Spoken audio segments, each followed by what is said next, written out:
Hello friends, I welcome you all to another edition of Daily News Analysis.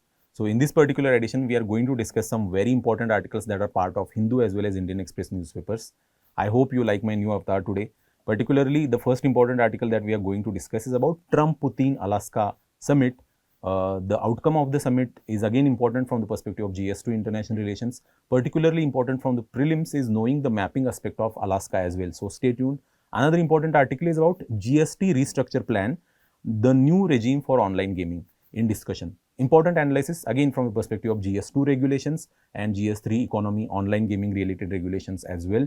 Another very important update when it comes to energy security is about India's first sustainable aviation fuel plant to start production by this year end. Important analysis from the perspective of again prelims as well as mains GS3 energy security. Important analysis in the next article is about India's S&P rating upgrade. So in recent times, we have seen S&P particularly changing the India's ratings from BBB minus to BBB. So in this particular upgrade by the ratings agency and how this particular upgrade will impact India's credit worthiness, important analysis from the perspective of GS3 economy. So stay tuned. In the decoded section, which is important from the perspective of mains particularly, we are going to discuss the article named Next Leap Forward, important analysis to what extent India has progressed since independence, what extra India needs to do going forward when it comes to agri R&D or nutritional security, etc. those aspects. So this particular analysis is overall important from the perspective of GS3 economy mains. So stay tuned for that particular analysis as well. So the first important article that we are going to discuss is about Trump-Putin Alaska Summit. See, the news is in continuation nowadays. Essentially, this particular summit happened 4 or 5 days back. The world's two most powerful leaders met in Alaska. Very geopolitically unprecedented sort of summit this is. Essentially, the recent update regarding this is Putin agreeing to US-EU security guarantees for Ukraine at the summit. So we are going to see a lot about the ceasefire, or the Trump has now called for peace, particularly peace treaty to end the Ukraine-Russia conflict, and he has invited Zelensky to the White House as well. So we are going to see a lot of developments when it comes to Russia-Ukraine war, but this particular summit is again important from the perspective of geopolitical maneuvering, particularly given Russian president's status as a war criminal now, because International Criminal Court has issued the warrant in his name. Essentially, this particular Russian president getting the summit with US president is unprecedented. So essentially, initially the outcome of the summit, the expectation of the outcome was huge, but over the period of time, Trump narrowed down this particular outcome of the summit, and he called it just a frank discussion between the two leaders. So essentially, the US president and Russian president Vladimir Putin met for about 2.5 hours at a summit in Alaska, beginning with a notably warm gesture towards a leader seen as a US adversary for waging a largest land war in Europe since 1945. So essentially, Putin being declared as a war criminal now, getting the summit with US president, as I said, is an unprecedented highlight. Particularly, what are the key highlights of this particular summit, by the way? Now, there is a talk of security guarantees for Ukraine.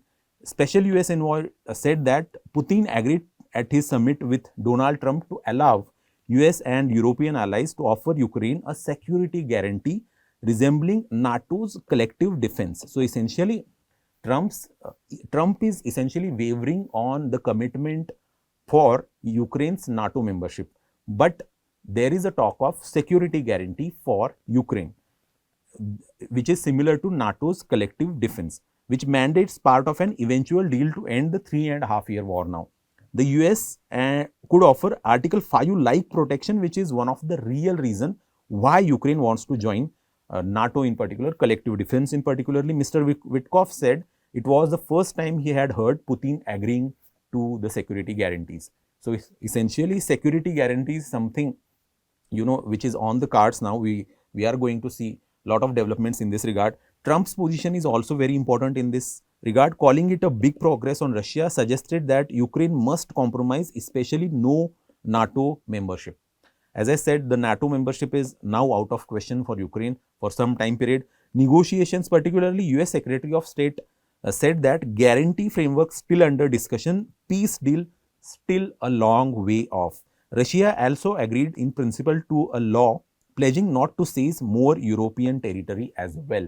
So these are some of the developments, although going forward we will see lot of new developments in this regard, but the current position is this. Particularly European response in this regard is also very important. Ursula von der Leyen particularly welcomed US willingness, stressed EU readiness to contribute. Zelensky thanked US but demanded clarity. Guarantees must work like NATO's Article 5 in practice. Macron, the French president, said that substance matters more than labels. Europe wants to strengthen Ukraine's forces as well. So Europe wants to be heard in this particular summit. Ceasefire versus peace deal. So now what Trump is saying, Trump has switched his position from ceasefire to a peace deal. Trump team prioritizing broader peace deal, not just immediate truce now. Rubio, Secretary of State, said no truce possible in Alaska since Ukraine wasn't present at that particular summit.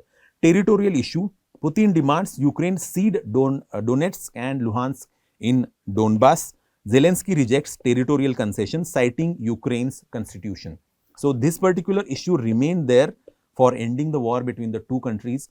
So, but one particular outcome is certain. The result of this particular summit is the victory for Putin. Given the Russian president's war criminal status, essentially getting to not ceding the ground in this particular summit, that too in front of US president like Trump, is a win in itself particularly. So from that perspective, Trump didn't get his ceasefire or peace deal in this particular summit, but Putin didn't concede any of the demands at the same time as well. Although there are some concerns about Ukraine's territorial exchange, or for that matter now the security guarantees being given to the Ukraine by EU as well as US, but to certain extent beyond it Putin didn't agree for anything. So the result of this particular summit is sort of a mixed bag for United States president. Particularly from the perspective of prelims, Alaska's geography is important now. Alaska is a non-contiguous US state on the northwest extremity of North America. Remember that. Alaska is not a continuous part or not in continuation like other US states. Particularly, it is a non-contiguous US state on the northwest extremity of Northern America. You can see the northwest extremity. It is adjacent to Canada's particularly, Canada's essentially Yukon province is very nearby. Apart from that, which is part of, by the way, British Columbia to the east, it shares a western maritime border in the Bering Strait with Russia's Chukotka Autonomous Okrug. The Chukchi and Beaufort Seas of the Arctic Ocean lie in the north. Pacific Ocean lies to the south. You can see the geography here. So geography is very, very important here. You may get a question from the perspective of mapping in prelims on Alaska as well. So note down some of the seas. Bering Strait in particularly separates the two territories of Alaska as well as Russia. By the way, my question to you is, can you go from US to Russia by land? Is there any way of going from US to Russia by land? Very interesting question. Think about it. By the way, the answer is you can go from US to Russia by land. And again, the answer lies in the geography of Alaska here. So think about it. This is the practice question for you, very important from the perspective of, again, mapping. Just comment your answer in the comment section. So the second important article that we are going to discuss is about GST Restructure Plan when it comes to online gaming. So what has happened now? There is a recent talk of GST reforms. Even Prime Minister said that himself in his Independence Day speech, and we have seen recently he actually urging the states as well to actually participate fully in the GST restructuring or GST reform plan. So, with the government proposing to the overall GST regime with a special rate of 40% on sin and demerit goods, the top slab is likely to see the inclusion of pan masala, tobacco, cigarettes, luxury cars, SUVs along with online gaming now. So, sin and demerit goods will attract almost 40% levy under the new restructured GST regime. Apart from online gaming, what are the other items in this particular slab which are under discussion by the way now? There is a pan masala, there is a tobacco, there is cigarettes, luxury cars, SUVs, and along with there is online gaming. So, these are sin and demerit goods which currently under the current GST regime attracts highest 28% slab rate.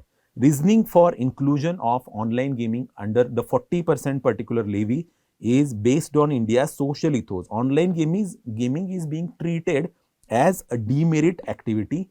Industry impact, online gaming companies obviously opposed this particular levy, particularly in the current regime. Also fantasy sports, real money gaming, etc. Those companies opposed even 28% GST rate at that point of time. A higher 40% levy could cause major disruption in online gaming sector at the same time. But when it comes to government revenue, important to know that after 28% levy, which was actually imposed in October 2023, revenues of the government surged. Online gaming GST collections rose 412% in 6 months to 6909 crore from just 1349 crores earlier. Casinos revenue also rose by almost 30%. So, there is no adverse impact per se of the 28% GST slab on online gaming. Otherwise, the revenue surged in the wake of the 28% slab. There are some policy concerns by the way in this regard. Policymakers worry about the excessive time and money spent by users on online gaming. UPI data shows that Indians spent 10,000 plus crores per month, which is almost 1.2 trillion rupees annually on digital gaming. Can you imagine? Almost 10,000 crore plus spent by Indians on digital gaming per month. So, this sort of money the Indians are spending in the digital or online gaming. That's why the levy of 40% in this regard is important, so that social ethos are maintained, so that this tendency of indulging in online gaming is reduced. Regulatory steps in this regard is also important. Center is also considering bringing real money gaming under anti-money laundering laws with stricter KYC and reporting requirements at the same time. Let's see some market scale in this regard of online gaming particularly. Industry revenue in 2024, which is at the tune of almost $2.7 billion according to FICCI EY report.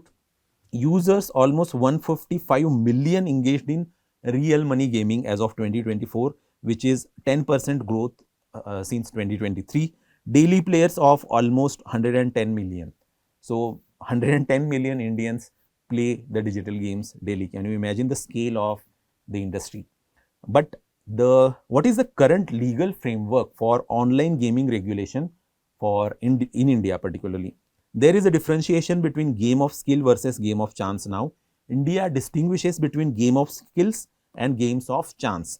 Legal in most states, game of skill is illegal in most states. For example, chess, fantasy sports, for that matter, rummy is also considered a game of skill. On the other hand, game of chance are often classified as a gambling banned in many jurisdictions. This jurisdiction or this distinction is based on various judicial pronouncements or precedents. You can see some of the precedents of 1957 and 1996 particularly. 1996 case of Dr. K.R. Lakshmanan versus State of Tamil Nadu in this regard is very, very vital. So, currently there is a distinction between games of skill and game of chance. So, there are many Supreme Court, particularly High Court judgments are there in this regard. What is the central government's role in the regulation of online gaming by the way? There is Information Technology Intermediary Guidelines and Digital Media Ethics Code of 2021, which introduced due diligence requirements for intermediaries, including gaming platforms. No direct regulation of gaming, but applied to online content and intermediaries at the same time. Amendments in 23-24 through MeitY notification, MeitY in particularly Ministry of Electronics and Information Technology, which was appointed as a nodal ministry for online gaming. So, which is the nodal ministry for online gaming regulation? It is MeitY, remember that. Proposed the online gaming rules of 2023 under the IT Act. So, online gaming is regulated under the IT Act according to online gaming rules. Remember that. What are the key proposals? Mandatory registration of online games with self-regulatory bodies, prohibition of games involving wagering or betting, KYC verification of users, setting up grievance redressal mechanism, enforcement against illegal platforms, blocking under section 69A of the IT Act. Self-regulatory bodies are also there, entities authorized by MeitY to vet games of legality, especially to assess if they involve wagering or not. As of 2025, several industry-led SRBs have applied for approval, but we have yet to see some self-regulatory bodies emerging in this regard, by the way. But essentially, state level laws in this regard are very important to know. Public Gambling Act of 1867, it is a central law but largely obsolete for digital platforms. Many states have amended or enacted their own laws at the same time. State specific laws are also there. Tamil Nadu, Telangana, Andhra Pradesh have passed strict laws banning online gambling and in some cases even skill based games for stakes as well. Karnataka passed a law banning online gambling, but it was struck down by the High Court. Kerala High Court has struck down a notification banning online rummy for stakes because online rummy is considered as games of skill according to various High Court and Supreme Court judgments. Judicial developments, the recently several key High Courts and Supreme Court judgments have shaped this particular space. Supreme Court is currently hearing a case on whether fantasy sports and rummy are games of skill or not, and if states can ban skill based games for stakes at the same time. So, there is ongoing case in Supreme Court when it comes to whether rummy and fantasy games are games of skills or not. So, we are going to see a lot of developments in this regard going forward, but these are some of the regulatory aspects or legal framework when it comes to regulation of online gamings. You can see the regulatory authorities, there is a MeitY, there is state government, self-regulatory bodies, courts which have interpreted the law over the period of time as well. So, given the importance of online gaming industry and the amount of revenue it generates, the levy of 40% in the new GST regime will impact the sector further, but we are going to see what sort of impact will it have on the overall development of this particular sector. This is important practice question for you. Just comment your answer in the comment section. Important analysis. The third important article that we are going to discuss is about India's first sustainable aviation fuel plan to start production by year end. Important analysis from the perspective of GST energy security again. So, what has happened is Indian Oil Corporation to start producing sustainable aviation fuel on a commercial scale at its Panipat refinery. So, the country's largest refiner and fuel retainer, Indian Oil Corporation, expects to start producing sustainable aviation fuel SAF on a commercial scale at its Panipat refinery by December, following the recent international certification received by the unit for manufacturing and the biofuel from used cooking oil. So, essentially this particular sustainable aviation fuel will be produced by the biofuel mechanism from used cooking oil.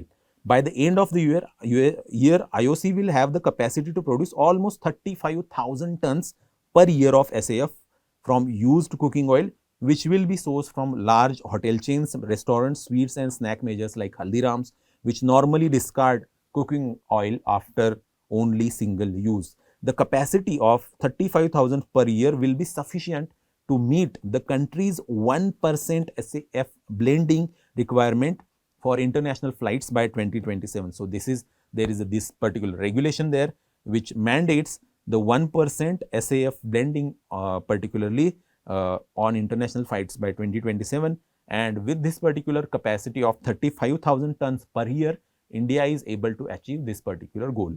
IOC is the first company in India to receive the ISCC CORSIA certification for SAF production at its Panipat refinery in Haryana. So, what exactly is this ISCC CORSIA certification, by the way? It is a certification system for compliance with carbon offsetting and reduction scheme for international aviation, CORSIA, criteria for SAF. It is a prerequisite for commercial SAF production. The certification also sets a benchmark for other domestic refiners and industry players to scale up SAF production as well.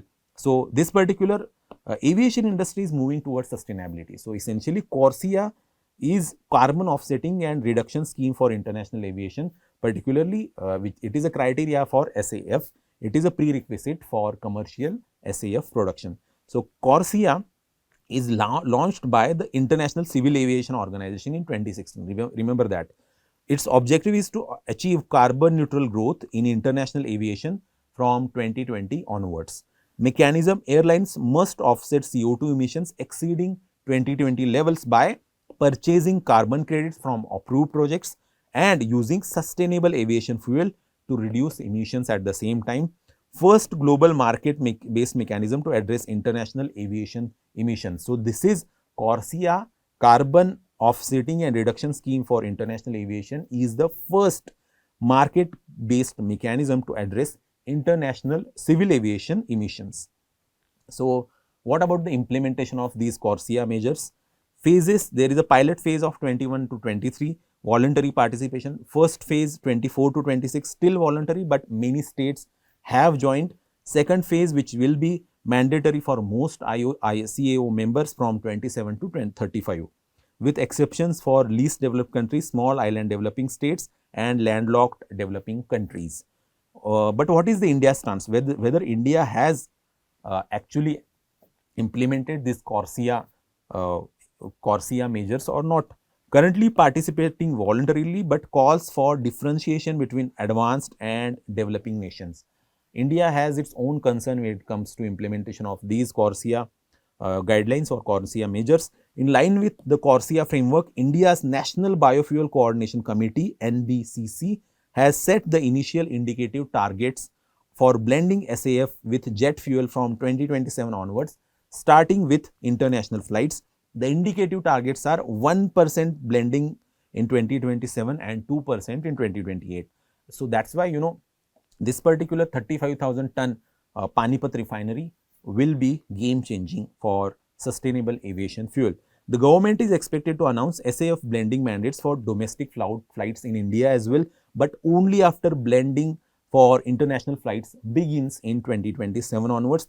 Due to high production cost of SAF, sustainable aviation fuel, which is nearly 3 times that of conventional jet fuel, and resistance from airlines over rising fuel expenses, the government is considering deferring any mandate for its use until 2027 or later. So, essentially there is opposition by airlines, particularly given the increasing fuel costs. So, what exactly is this NBCC, National Biofuel Coordination Committee? By the way, it is a key body in India established to implement national policy on biofuels. It's chaired by Minister of Petroleum and Natural Gas, remember that, and includes members from various ministries. The NBCC's main goal is to coordinate, implement and monitor the biofuel program, aiming to increase biofuel usage, substitute fossil fuels and contribute to energy security and climate change mitigation at the same time. What exactly is this sustainable aviation fuel, by the way? It is, the name itself gives the meaning of it. SAF is a biofuel that is produced from sustainable feedstocks and has chemistry similar to conventional aviation turbine fuel, ATF or jet fuel, which is similar in chemistry, which is derived from crude oil. Means essentially ATF or jet fuel is derived from crude oil, but SAF is produced from sustainable feedstock. Existing aircraft engines can easily use SAF-ATF blend. SAF alone is likely to account for over 60% of the global aviation industry's decarbonization efforts going forward. SAF can be produced from a variety of renewable feedstocks, including used cooking oil, agricultural residues, forestry residues, municipal solid waste and even certain energy crops as well. But currently SAF, in this case particularly the first sustainable aviation fuel plant which is getting started in Panipat will use the cooking oil. Remember that. So this is a practice question for you. Just comment your answer in the comment section. Important analysis from the perspective of again prelims as well as mains, GS3, economy, energy security. Another important article is about India's S&P rating upgrade. See, in recent times we have seen the two contrasting developments when it comes to Indian economy. On the one hand, Trump has called Indian economy a dead economy, but on the other hand, at the same time, S&P, which is global rating agency, increased India's ratings from BBB minus to BBB. So essentially what it indicates is India's economic fundamentals are robust, although there are certain externalities which will affect India's overall growth. But given the solid performance of India over the period of time when it comes to economic fundamentals, this particular rating upgrade is long overdue. Recently, the S&P Global Ratings had upgraded its rating on India to BBB from BBB minus. The sovereign rating upgrade by S&P is significant as it came after a gap of nearly 2 decades and has a meaningful implications for the Indian economy as well. As I said, there is always the demand by Indian government of ratings increases by the global ratings agency particularly. But after 2 decades now, S&P particularly has increased or upgraded India's ratings to BBB. The Indian government has over the last several years aggressively pursued the 3 global agencies. Which are the 3 global agencies? S&P, Moody's and Fitch ratings for higher ratings that better reflect the economy's fundamentals. So, what is the reason behind the S&P upgrade, by the way? But one important fact to understand is why this upgrade is so important. So, what the global rating agency and their upgrades or their ratings indicate is the credit worthiness of the economy. It shows the robust nature of the economy, whether the economy can pay back its debt or not. So, to certain extent, the upgrade is always welcome. It shows the robust or economic fundamentals of the economy which are strong. So, what are the reasons behind S&P upgrade? By the way, fiscal discipline improving. The Fiscal Responsibility and Budget Management Act of 2003, which aimed at limiting the fiscal deficit to 3% of GDP, it rarely achieved the target. It achieved only once in 2007-8 with financial jugglery. Fiscal deficit cut from 9.2% in 2020-21 at the time of COVID to almost the target of 4.4% according to latest data of 25-26. So, we are not at the level of 3% yet according to the FRBM Act of 2003, but we are at the level of 4.4%, which is manageable. Debt reduction target at the same time has been met as well. Center will start targeting a reduction in its debt to GDP from 57.1% in 24-25 to 49 to 51% by 23-31. So, essentially, Center will start reducing its debt to GDP ratio from 57% currently to 49 to 51% by 2030-31. But if you add the state GDP ratio to this, the overall debt to GDP ratio for India is around 81.3%. So, essentially, but the central government is committed to reduce its debt to GDP ratio to 49 to 51% by 2030-31. As long as nominal GDP growth is higher than the pace at which the debt is increasing, the debt to GDP ratio will keep falling as well. And in this case, the growth performance is also important to know. Despite GDP growth falling to a 4-year low of 6.5% in 24-25, India remains among the best performing economies in the world according to S&P. So, essentially, India is not a dead economy. It is pretty much a robust economy. It has achieved one of the highest growth in recent times among the developing economies. Inflation management at the same time is robust as well. Domestic inflation has been fairly low and stable, with S&P praising the RBI's inflation management record. Headline inflation fell to almost 1.55% in July of this year, the lowest since mid-2017. It is crucial to foreign investors as a sharp increase in prices can erode their investments, weaken growth and affect the domestic currency at the same time. So, considering all these factors, the ratings agency has increased India's or upgraded India's ratings. But why credit ratings matter? As I earlier said, it is a measure of credit worthiness. How likely an entity, individual or a country's economy is to repay borrowed money. Lower rate of interest, the fiscal deficit has to be met by borrowing money from the markets.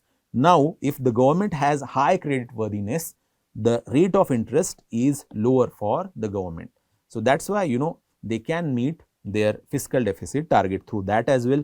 Attracts global capital inflow. So, it is an indication to the global investors that India's economic fundamentals are robust. It may attract FPI, FDI at the same time. The rating upgrade can open the door for new pools of global capital for the government and corporates, especially those borrowing abroad. S&P Global, by the way, let's see some basics of the rating agencies.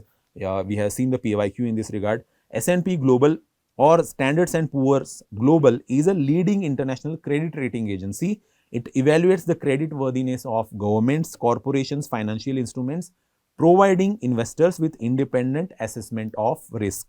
S&P credit rating scale is also important to know, by the way. Ratings are divided into two rough classes. What are those classes? There is investment class and speculative grades. So, these are the two rough classes in which the ratings are divided. Entities including countries in the former class, particularly in the investment, are worth investing in, while repayment of loans taken by those in the latter is difficult to predict. But even within the investment grade, there are steps, and BBB is the lowest. So, BBB is the lowest in the investment grade, remember that.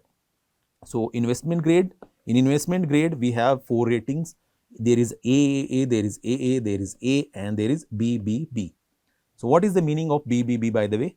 It is adequate capacity to meet fiscal or financial commitments, but more subject to adverse economic conditions. What is the meaning of A, by the way?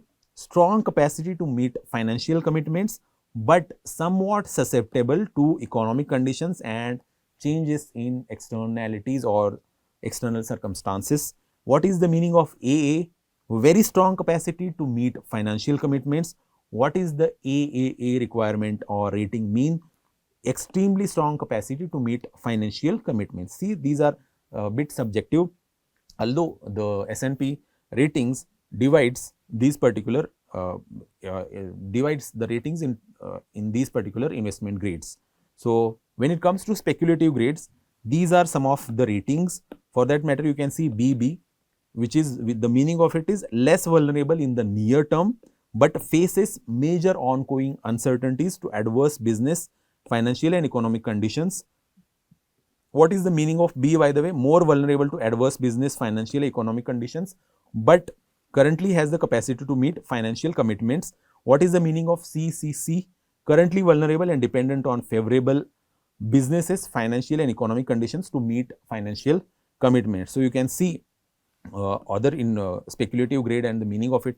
There is a D as well. What is the meaning of D, by the way? Payment default on a financial commitment or a breach of an imputed promise, also used when bankruptcy petition has been filed. So, when the bankruptcy petition has been filed against that particular certain company, the S&P may grade that particular company as a D, which is a speculative grade. So, essentially, just remember some of these grades, and the meaning of it is important. The meaning of BBB, which is India's current rating, is important to know. Remember that. So, when it comes to country comparisons, what are some of the other countries which has the BBB rating similar to India? Greece, Mexico, and Indonesia have very similar ratings. One step above it is a BBB plus. Botswana with negative outlook, Bulgaria, Italy, Thailand, Uruguay with stable outlook, and Philippines with positive outlooks have better ratings than India's BBB. Higher A minus is for Cyprus, Poland, Malaysia has higher A minus rating. Top AAA, Australia, Canada, Denmark, and Germany have AAA top rating according to S&P credit rating agency. What are the credit rating agencies in India, by the way? So, apart from these global ratings agencies, there are credit rating agencies in India as well. There is a CRISIL, first and foremost, Credit Rating Information Services of India Limited. What are the key functions, by the way, of CRISIL? First credit rating agency in India, rates companies, banks, financial instruments, debt instruments, also provides research and risk solution. There is ICRA, Investment Information and Credit Rating Agency of India. What are the key functions of ICRA? It provides credit ratings, research, risk, policy advisory services, and associated with Moody's Investor Services. There is a CARE Ratings as well. CARE, Credit Analysis and Research Limited, which specializes in rating debt instruments, IPO grading, corporate governance rating, and SME ratings. Then there are Fitch Ratings India, which subsidiary of Fitch Ratings Global Agency and provides credit ratings, research and analysis. There is a Brickwork Ratings, remember that, focuses on rating bank loans, municipal bodies, SMEs and corporate debt. There is a SMERA, SME Rating Agency of India, now known as Equity Ratings and Research, which specializes in SME ratings, bank loan ratings and provides economic research as well. There is Infomerix Valuation and Ratings Private Limited, which provides again credit ratings, evaluation, financial advisory services, etc. So these are some of the credit rating agencies in India. Remember, these are almost 6 to 7 credit rating agencies in India. So this is very important practice question for you based on the PYQ. Just comment your answer in the comment section. Very important analysis again from the perspective of GS3 economy, prelims as well as mains. So in the decoded section, which is important from the perspective of mains, we are going to discuss the article written by Mr. Ashok Gulati, who is very distinguished author. He has written in the Indian Express over the period of years, and he has good hold when it comes to agriculture, economy, writings as well. So in the backdrop of rise of India since independence, he has written this particular article, and how can India take the next leap forward. As the tricolor was unfurled on India's 79th Independence Day, the country stood proudly as a confident, resilient and rising nation. It is not just the world's largest democracy, but a country that has successfully crafted its destiny since attaining the independence in 1947. So as we unfurled the 79th Independence Day flag, India is looking ahead with enthusiasm. Journey since independence. So let's look at the India journey since independence. Rising growth. When India gained independence in 1947, its GDP was around $30 billion. Can you imagine? Today, it is the world's fourth largest economy with almost $4.19 trillion and is on track to become the world's third largest economy with a projected GDP of $7.3 trillion by 2030 as well. $7.3 trillion. The USA with $30.5 trillion is greater than China with $19.2 trillion, Germany with $4.7 trillion, and then India with $4.9 trillion. So these are the sequence of the current economies. In purchasing power parity terms, PPP terms, India is already the world's third largest economy at $17.65 trillion as of 25. China with $40.72 trillion is first, and US with $30.51 trillion is second. Remember that. Progress in recent years is also tremendous. Recent growth from 15 to 25. Real GDP grew at 6.5% annually in the last decade. You can see the growth here in primary sector as well as secondary sector. There is a tremendous growth from 2014-15 to 24-25. Export performance over the period of 11 years is also notable. India's exports value reached a milestone of more than $800 billion in 24-25. It is indeed a milestone. You can see merchandise export clocking a growth of 3.2%, total exports clocking growth of almost 5.8%, and services exports at a 10% growth, almost 10% growth in the last 11 years. So particularly in 24-25, India achieved the export value, which is a milestone of $800 billion. India's rising global competitiveness in this regard is also very notable. In 2014-15, it was ranked 81st, but according to the latest data of 24, it is ranked 39th. Okay. So the population in this regard is also important. The population that stood at 330 million in 1947 has increased to 1.46 billion in 25. in 24-25. Particularly, we have the demographic dividend, and that window will close by 2047 according to some estimates. Poverty and living standards have also improved. An estimated 80% lived in poverty in 1947.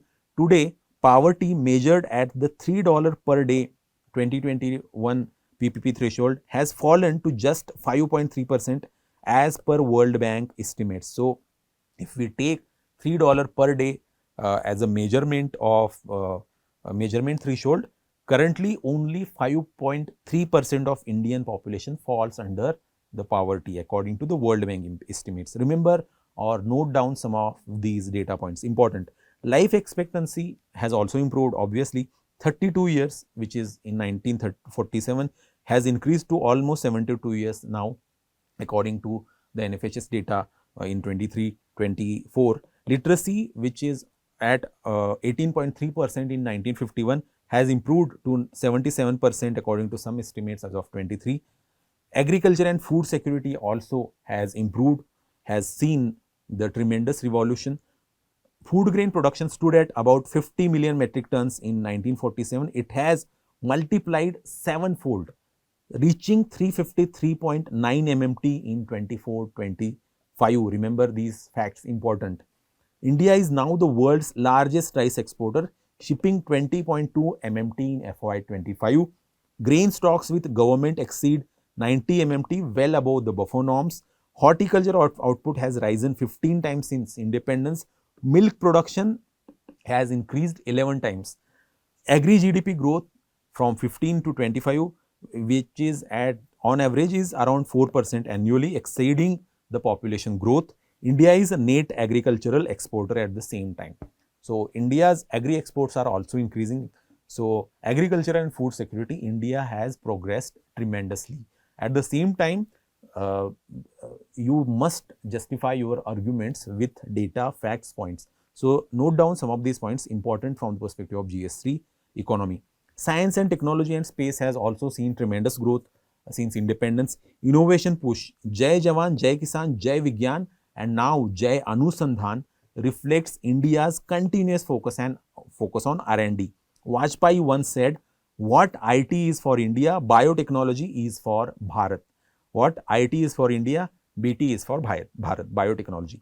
From Chandrayaan's historic landing near the moon's south pole to the trailblazing Mars mission, Mangalyaan, India has staked its place at the frontiers of space exploration.